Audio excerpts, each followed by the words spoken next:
DANConversations. April Biggs, interviewed by Reka Echera. Hello and welcome to our second series of DANC Conversations. My name is Reka and I'm part of the social media team here at Dance Artists National Collective. My pronouns are she, her, and I'm from Vienna, Austria, but currently residing on the Muncie Lenape Canarsie lands, also known as Queens, New York. If you can't see me, I am a light brown petite woman with brown hair, brown eyes. I'm wearing my clear blue light glasses, a bright red sweater, and some red dream catcher earrings. Behind me is a white wall and some laundry back there, I see. And I'm sitting on my desk and my chair. And I'm so happy to have April here with us today. So let's get started. Please introduce yourself to your audience. Hi, so I'm April Biggs. I use the pronouns she, her, hers. I'm a disabled, queer, cis, white woman calling in from the stolen lands of the Salagwe Titi, temporarily known as Nashville. This is not my home. I am actually based in Lenape, Canarsie lands, temporarily known as Brooklyn. But due to COVID and my disability, my wife and I fled our home and have been quarantining in a new, far less expensive city. I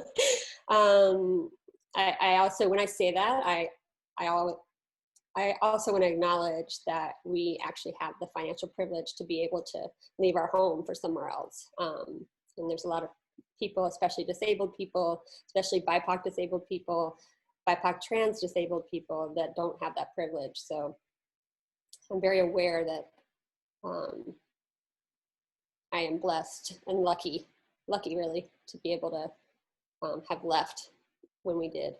I am wearing a cowl neck white sweater. I have on some teal and brown glasses. I have brown, reddish, long hair that's pulled back a little bit at the top. I have gold teardrop earrings, and I am a pretty pale white woman. Have some freckles in there. And I'm sitting in a room I'm sitting actually in the dining room of the place that we're renting. And there's like a door sort of piece of art kind of that they have in the house behind me. It's just like a thin slab of a door. And the wall behind me is like a sea foam green. Green, really? It looks white to me. Does it really? I was hoping it would look, I was hoping it would have a little color. Yeah, it's like a sea green, but like very light, like muted.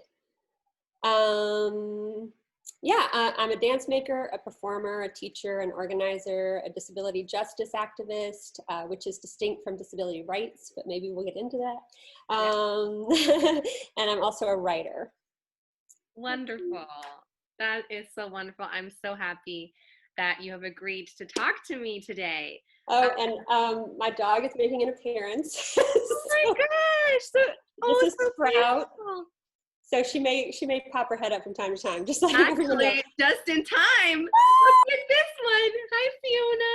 Hi. Okay, so we have to describe our dog. So Sprout is a little Yorkie / Brussels Griffon with short, blondish, orangish hair and little tiny floppy ears, and she weighs about 10 pounds, so she's pretty little. Oh, she's my finger. And she's got these very mesmerizing marble, huge eyes. I love it. My girl, her name is Fiona, and I think she goes by she, her pronouns, but I have to check with her. She is a pit bull mix and boxer, and she's a rescue.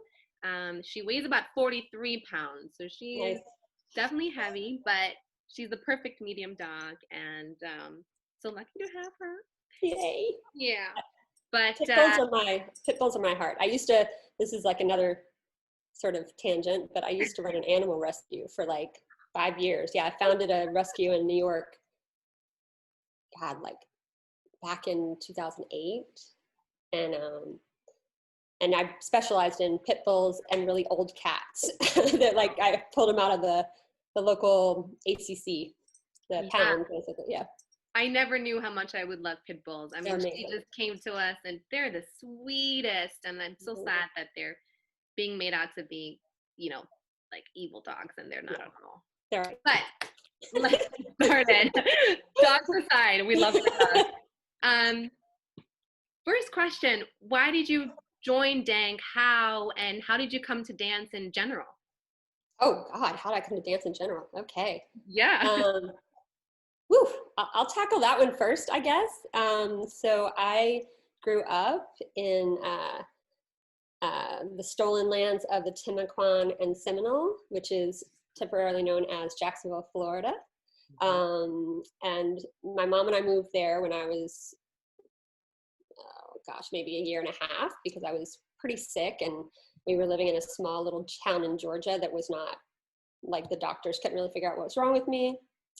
And long story short, I was diagnosed with cystic fibrosis, which is primarily, it's a genetic disease. It's like a full system disease, but it's primarily terminal in the lungs. So, and my doctor, my pediatrician, strongly suggested I get into something really physical, physical and regular.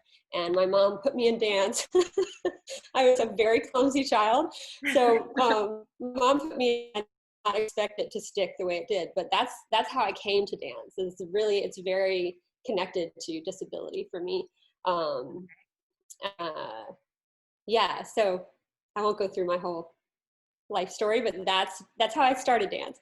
And I found DANC only since COVID, really. So during COVID, probably I was teaching as an adjunct at University of Buffalo. Okay. And then obviously shutdown happened, and so I was doing remote teaching. And we left Brooklyn, and as I was kind of finishing out the semester, I came across Creating New Futures. And for people that may not know, Creating New Futures is a living document that was co-authored by Emily Johnson, Juma Tatu-Poe, Yanita Castro, Michael Sakamoto, Karen Sherman, Amy Smith, Laura Colby, Brian Rogers, Sarah Greenbaum, Tara Aisha Willis, and that's it. And I did read that off a piece of paper. Fine. And my experience of I encountered Creating New Futures through Real Talk, which was an event that they hosted, and it was enormous. A lot of people came to it, and the real sort of beginnings of Creating New Futures, I understand it, was in reaction to all of the job loss and sort of COVID-driven cancellations that happened, and artists realizing the scarcity. Well, we already know the scarcity of support in our field, but it was kind of like, I think it really hit home that we had no safety net, we had no stability, and so they really came together around that. And that group was largely BIPOC, and so there were some perspectives of marginalization also in the room, and so I went to this Real Talk, and sort of what was jarring to me was that there was no representation of disability in the room. There was no conversation or dialogue around how COVID, even if we're looking at COVID, was affecting the disabled community.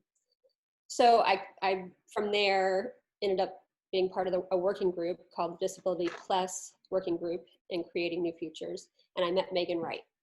So Megan Wright is been part of DANC for a long time, as far as I don't know how long, but and Megan would just every once in a while like say some kind of drop the word DANC into our meeting, and I would be like, what is that thing? And then we go on with our meeting, and I would kind of like forget, and then at some point I feel like there was like, I don't know, some point in the chaos of the last 9 months, I had a resting moment where I was like, what is that DANC thing? And I kind of circled back and came to one of the, I guess one of the general meetings, I think. Yeah. Yeah. Yeah. So that's how I found DANC. And you know, Megan Wright is somebody who in the work that we're doing in creating new futures, I really felt like she was a real co-conspirator with us. Like, as an, you know, she's non-disabled, she identifies non-disabled, but in that space, like, she was so supportive of us. And so I felt like whatever she is up to, like, is probably a beautiful thing. So just a shout out to Megan Wright, because yes, shout out she's to fabulous. She is. She's done such wonderful work. Yeah, for sure. We're gonna have to have a conversation with her. Yes. Thank you for sharing that. So why did you join DANC, I wonder? Okay. So what do you, yeah. Was that the question? Did I just skip over the question? No. You said, how did you come to DANC? And I'd love to know how, and I'm just wondering, why did you join it? Great. I think I am curious about, I have skepticism, but I'm curious about this conversation about unionizing, like what that could mean for performers in our field. You know, I am proudly 45 years old. Yes. So, you know, I still perform, but like, I think my primary interest is as a choreographer and a teaching artist. I still consider myself a performer, but, you know, I think there was nothing like DANC around when I was in my performing career, you know, the beginnings of my performing career, right? So I'm just interested in and curious about what are the ways that could be generative and helpful in our field. So I think I'm curious about the mission, even though the idea of unionizing kind of comes on and off the table, which is I find really interesting.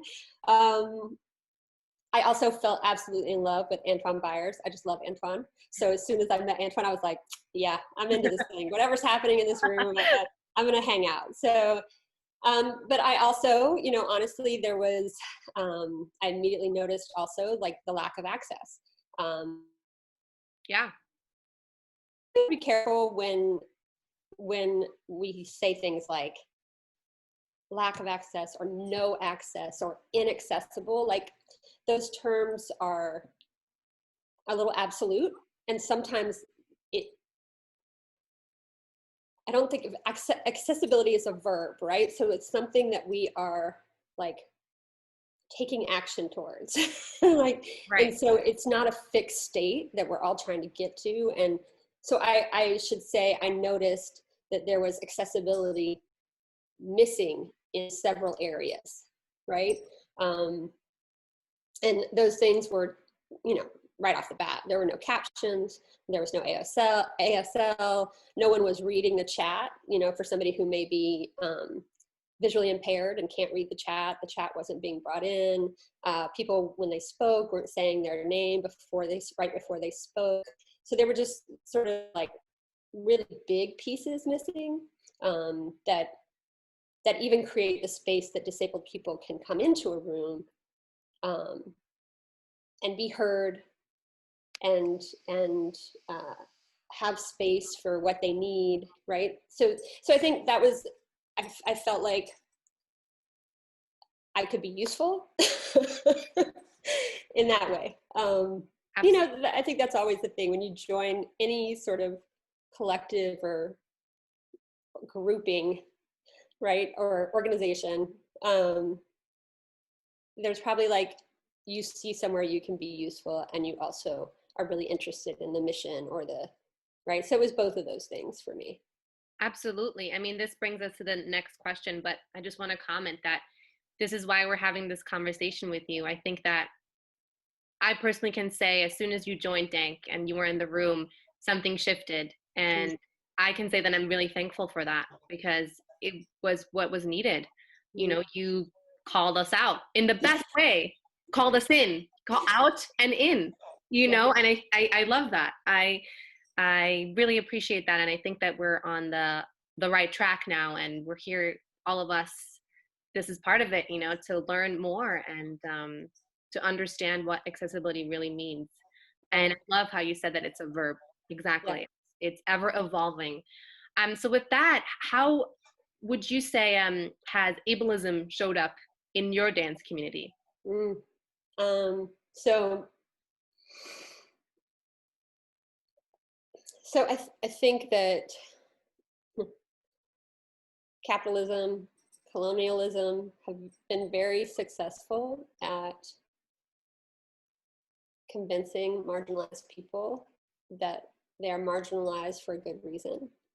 You know, we all have our own internalized whatever it is, right? Like as a queer woman, like I had my own internal homophobia I had to work through when I came out. You know, it was like a very painful process to distinguish what I had heard versus what I was, what I am, right? Who I am. And so I think uh, my brain just like went off in 100 different directions and I forgot the question. What was the Question question? was, how have you seen ableism show Thank up you. in your dance community? No worries. So I think specifically for me, my disability can be invisible. So I think my own internalized ableism was stayed intact for a very long time.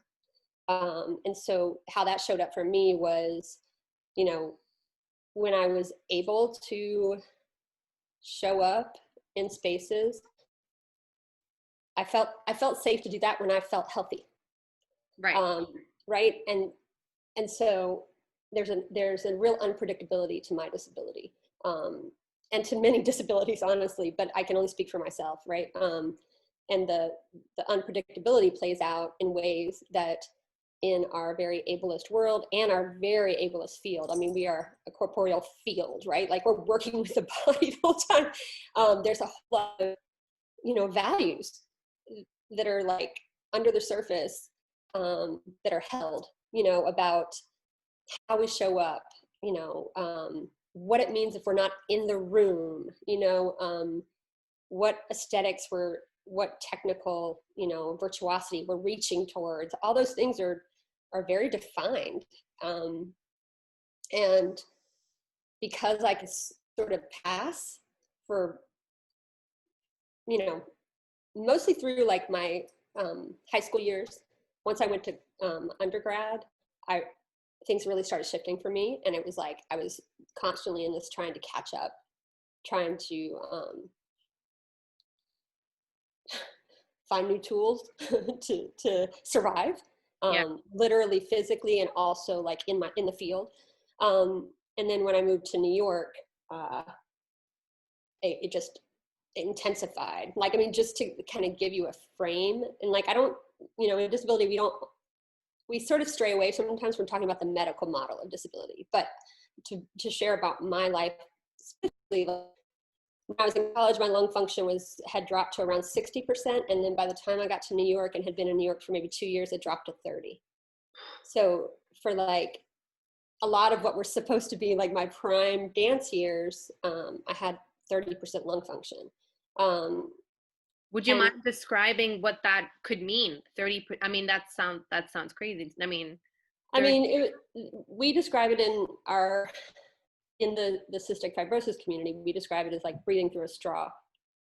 okay. Like if you just, that's like one of those things that somebody else can try to experience and see what it's like. But, you know, obviously that's going to affect stamina. It's going to affect, you know, oxygenation throughout the body while dancing.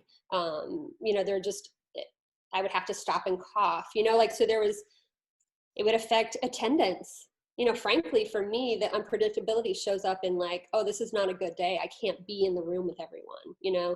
Right. And yeah, you know, in those years, I coughed up blood a lot, right? There were these things that were just very real in my life that I felt like had to stay very separate from my dance life. And so I really I couldn't get traction because there wasn't I wasn't able to find what consistency looked like for me, you know? Yeah, a term that gets used a lot of times with people who have an unpredictable disability in the capitalistic colonized frame is unreliable, right? Because we don't show up the same way. We need different things to show up, and that's like an ongoing emerging experience. It's not like oh, here's what I need and that's it, right? So my experience in the dance world was very much like I could slip in and out of it. I was, or am, I keep saying was because there's two very different distinct chapters in my life. There's like my pre-transplant chapter. So I had a double lung transplant in 2004. So I was 29. Okay. Critically ill, had a double lung transplant, and now I manage both cystic fibrosis and being immunocompromised, immunosuppressed, basically. Okay. So I take a lot of medications to make sure I don't reject the organs. Right. So that's why I say was, and then I feel like I have to remember to distinguish that, because sometimes it's like, what is she talking about? No, that makes sense. Yeah. So my health, I think, I'm just in a different chapter now. I deal with sort of a different set of things I have to manage, but cystic fibrosis is a very brutal condition. So like I had, back to like internalized ableism, I took it at face value that I couldn't do things like join a touring company, right? Because the consistency that I was seeing what consistency looked like did not look like anything I could accomplish. Right. So I think that there was a real counterplay between my own internalized like ideas of what I was supposed to be able to do if I am a dancer, and how that was reinforced in the field constantly. It really came to a head for me when I went to grad school, and I felt like I realized that the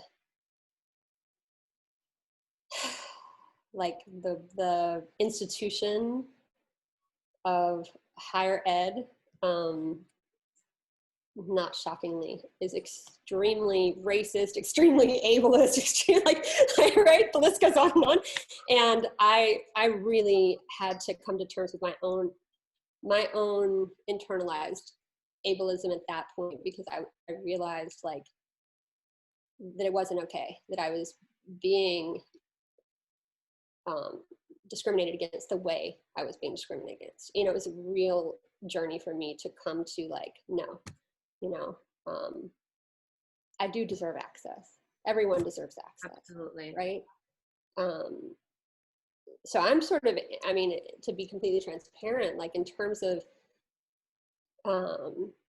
disability justice, I'm kind of like a toddler. Like I'm still like getting to know like, what moves mean what. And disability justice is very exciting because it's a really an intersectional framework that looks at really like who is the most marginalized in our communities, right? In the disabled community, it's the BIPOC and trans disabled folks that are like the most marginalized, right? And then you add other things, poverty, right? So that's really the framework for disability justice. I distinguished that from disability rights earlier, because disability rights, although there were always BIPOC people engaged in the work, it's sort of turned into like ADA and very cis white men. It's like, it's not a very, it's not radical in any way. Right. Yeah. Wow. Yeah. So with that, what do you think what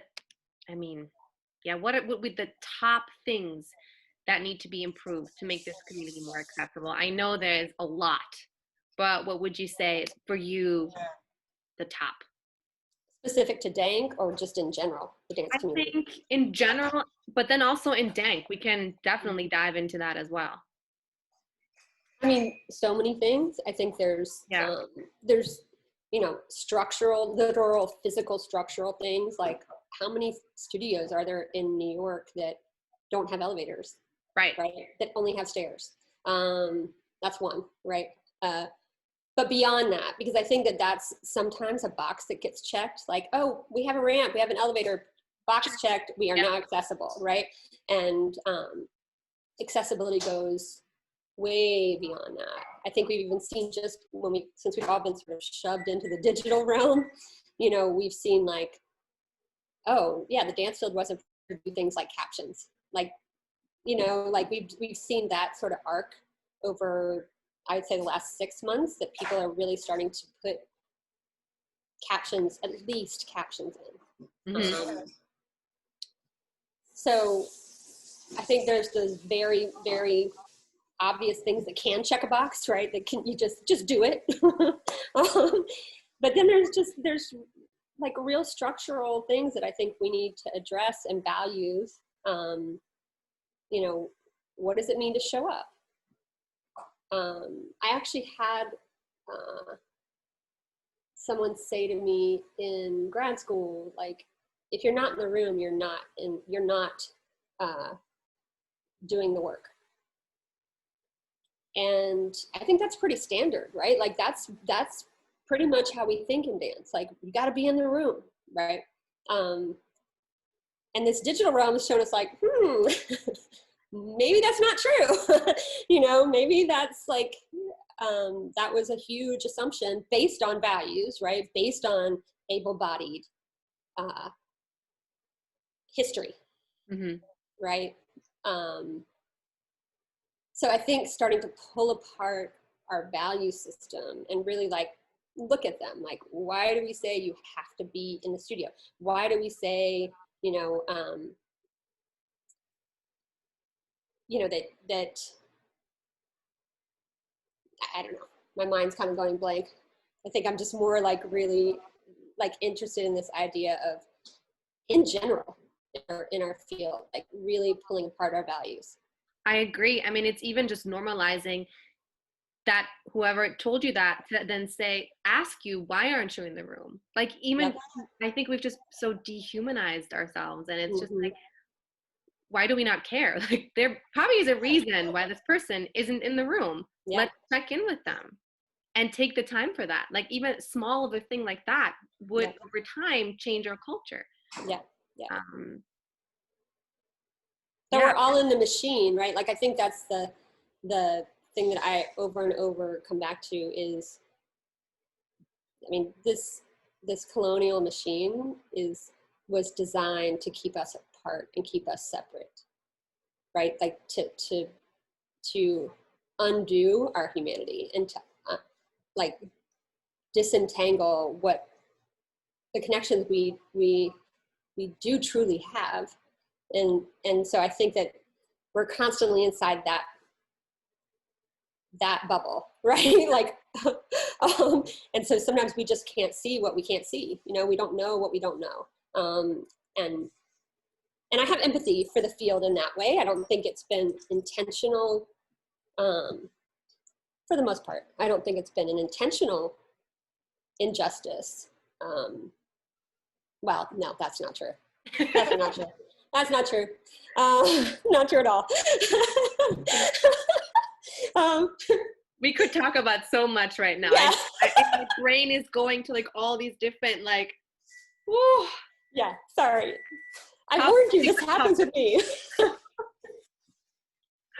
But I think, I mean, yes, this topic is, this conversation is only however long. This could go on forever and ever, and it's going to have to go on and for a long time. Yes. But I could say, for example, like I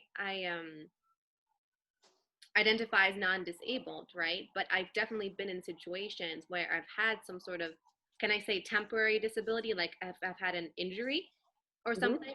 And even in those moments, I've just really, if I look back on it, I remember feeling like just so shut out and not being able to find a way to still be included. And I feel like I can sort of think about it that way or empathize in that way, where it's why wasn't I able to somehow, let's say I had a foot injury for a long time, and I wasn't even able to take classes or, watch. I mean, they would make me maybe sometimes watch class, but that was not engaging either. Like, it wasn't made to be an engaging experience. It was just like, okay, go off to the side and that's all you can do. Where I think that had I had more of an inclusive environment, I would have been able to still work on myself in many different ways, and even find different things about the dance experience that I wouldn't have been able to as well. Yeah, creativity is a huge piece. I mean, that is an embodied knowledge for disabled people. Like, we are constantly creating, Right. pathways for ourselves to access things, right? And so I think that's a great example. I think, yes, like to see oneself as temporarily disabled, like, many of us have been there. Most of us have been there, especially dancers. Yeah. And I also think, like, we're all heading towards disability. Like, we're aging and we're heading towards, Yeah. some sort of shift in our bodies or our minds that require access, Yeah. So yeah, I think these things are all connected, right? Like ageism, racism, ableism, all these things are interconnected, and living in like a very competitive framework. Sometimes we don't see that, right? Because we're like just trying to get ahead. Right. So I think that's what I meant by, like, it's unintentional, because I do think for some people that they're just in the system, right? Just trying to, like, survive as well. Like, we're all trying to survive this system. But yeah, I think that's a great point, because if someone can personalize for themselves in a moment what that might be like, it might help create some connection and some pathway for imagining what it might be like, right? I don't think we have to imagine. I don't think anyone has to imagine what it might be like, because there are practices there that you can follow the lead of the disabled community. But I think it's yeah, like, to be able to see yourself in that is a really wonderful thing. Yeah. And I would love to, you know, have us all move away from this ideal, you know, I know this can have to stop myself because I just, yeah, get really into this, but that's what I would love to see, that we stray away from this perfectionism, especially in a physical way as well, but also mental, and these expectations that we have that, I mean, none of us really, I mean, personally, I can't live up to my own expectations. Why do I do that to myself? Yeah. As, I don't know. So I think that would help all of us. Just like how last week I had been at your wonderful teach-in at Creating New Futures, and we talked about how ableism, is truly hurting all of us. Yeah. It's just so true. I had a huge aha moment where I was like, yeah. And our dance field obviously is just 100% that. Yeah. Fully. So then, bringing back to DANC, what do you think does DANC need, like, now, to be more accessible from your experience? Well, so I think one of the pieces, I'm thinking of Antoine's interview. I'm thinking about. If you haven't checked it out, you should check it out. Yes, I watched it. The connection between, which is Antoine articulated it as racial injustice and ableism, basically, and that they're connected. And disability justice is a framework that really articulates that connection, what those connections are. but I when I go to a DANC room, I still see mostly white people. And I think the most disabled people that have ever, identifying disabled people that have been in the room is like 2. So I feel like, although representation is not everything,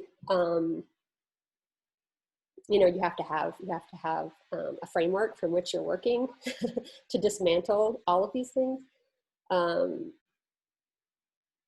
I do think there need to be more people in the room, and how you welcome people into the room is specifically starting with some of these practices. You know, if we're just talking about the digital realm, you know, live captions are critical. And here's the thing, access costs money. It is not cheap, right? So then we run right smack into like the predicament that is always in the dance space, right? Like, where's the money going to come from, right? We as a field are not supported. You know, we aren't valued in the United States on Turtle Island. We're not, like, and so, you know, for me, all these things are like hand in hand. So, right, you where are the sources of funding that DANC can find to be able to, 1, provide access, 2, support the people that are working in DANC, right? Yeah. Dancers, we have a tendency to do a whole bunch of stuff free because we want to do things and make change, and we want to dance, right? And I don't think it's any one organization or choreographer or institution's fault that there aren't wages. Like, it's not a given that we get wages. It's just not a given, right? So like, that feels like a really important piece also in this work, is like, if you're going to ask disabled people to come into a room and do the labor, they need to be paid. If you're going to ask BIPOC people to come into a room, they need to be paid, right? Like, because it's emotional labor. Absolutely. That frankly, white, able-bodied, you know, cisgender people, you know, aren't going to have to do. And all of us, most of us, I'll say most of us, have privilege and have some form of marginalization, right? Like, it's like, you're always holding both. I'm a white woman. I try to like keep that front of mind when I enter a space, you know, like in Creating New Futures, our disability working group is 4 white people and 3 BIPOC people. But like, the larger Creating New Futures group is very white right now. So like, I've been in that space, myself and Audrey Wharton, and we've been in that space trying to like shift do the teach-in work and shift the frame towards disability justice. So then those BIPOC people will feel comfortable coming to those larger meetings, right? So there's a lot of factors. So I guess all that to say, like, all these things feel tied together, and it feels like there are certain next right steps, and we have to do those next right steps, right? So I feel like funding, getting DANC funded is a huge piece. Yeah, I agree completely. Yeah, like, because you just, ideally we'll have a very diverse room and everybody's included, but like, all the steps to get from where we are to there can't be, you know, stepped over. Like, we have to do those things. Yeah. So I think we need money to do those things. I think we need money to acknowledge people's labor, and to build a coalition like this. You know, I think we have to draw the line on ourselves. Like, I'm not going to do this for free, right? Mm-hmm. I think that's part of, you know, my wife works she works in sports. They mm-hmm. get paid very well. And she always says to me, why don't you guys demand it? And I'm like, why don't we demand it? You know, so it really starts with us. Like, what are we willing to tolerate? Absolutely. And it's interesting because we are literally a group of freelance dancers that formed because we want to get paid. And then we're doing all this unpaid labor. I mean, that's all deep, I can say. Deep. Yeah. Yeah. But I agree with funding, that could definitely open a lot of doors for us when it comes to accessibility. For the end of this interview, I would just like to ask you, what do you imagine for the future of dance workers? So last night, I'm going to make a shout out to Emily Johnson, Catalyst Dance. Emily Johnson premiered at like Pillow Lab, Jacob's Pillow. They have an online platform where they're sharing some of their Pillow Lab work as a residency. And Emily's work was shared last night, and the piece that she's working on is called Being Future Being. And it was all about dreaming and mutual aid, mutual care, following the lead of indigenous people and tribes and nations. And that, for me, I was just so moved, just stopping for a second to think about what is the future me, like, right? And how do I be that future me now? And so that future, like, I imagine a very radical future, you know? I imagine a future where we all have healthcare, we all have a livable wage, you know, we take care of each other, just as not just in dance, in the world, we take care of each other. You know, we don't starve and die of starvation. You know, we don't die of, you know, lack of healthcare, right? Like, I think that world is possible, and specifically in the dance, what that looks like is just many more, like, I think that we are very limited in our scope of what we say is dance and what we acknowledge and who we support and who gets funded, right? So yeah, it feels like my dream is like really big and we will definitely probably not get there in my lifetime. No,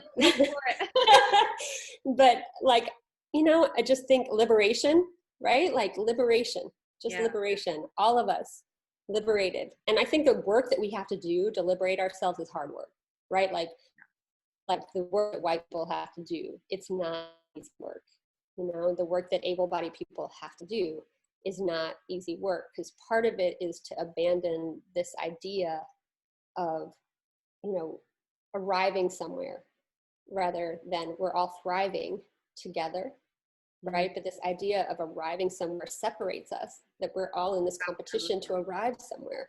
And I think you know, it's just like white people have to give up some spaces. We have to like get out of the way. And I think it's similar. Able-bodied people have to get out of the way a little bit, right? So that's what I imagine. Yeah, I love it. I'm with you. I would love to imagine that future as well. And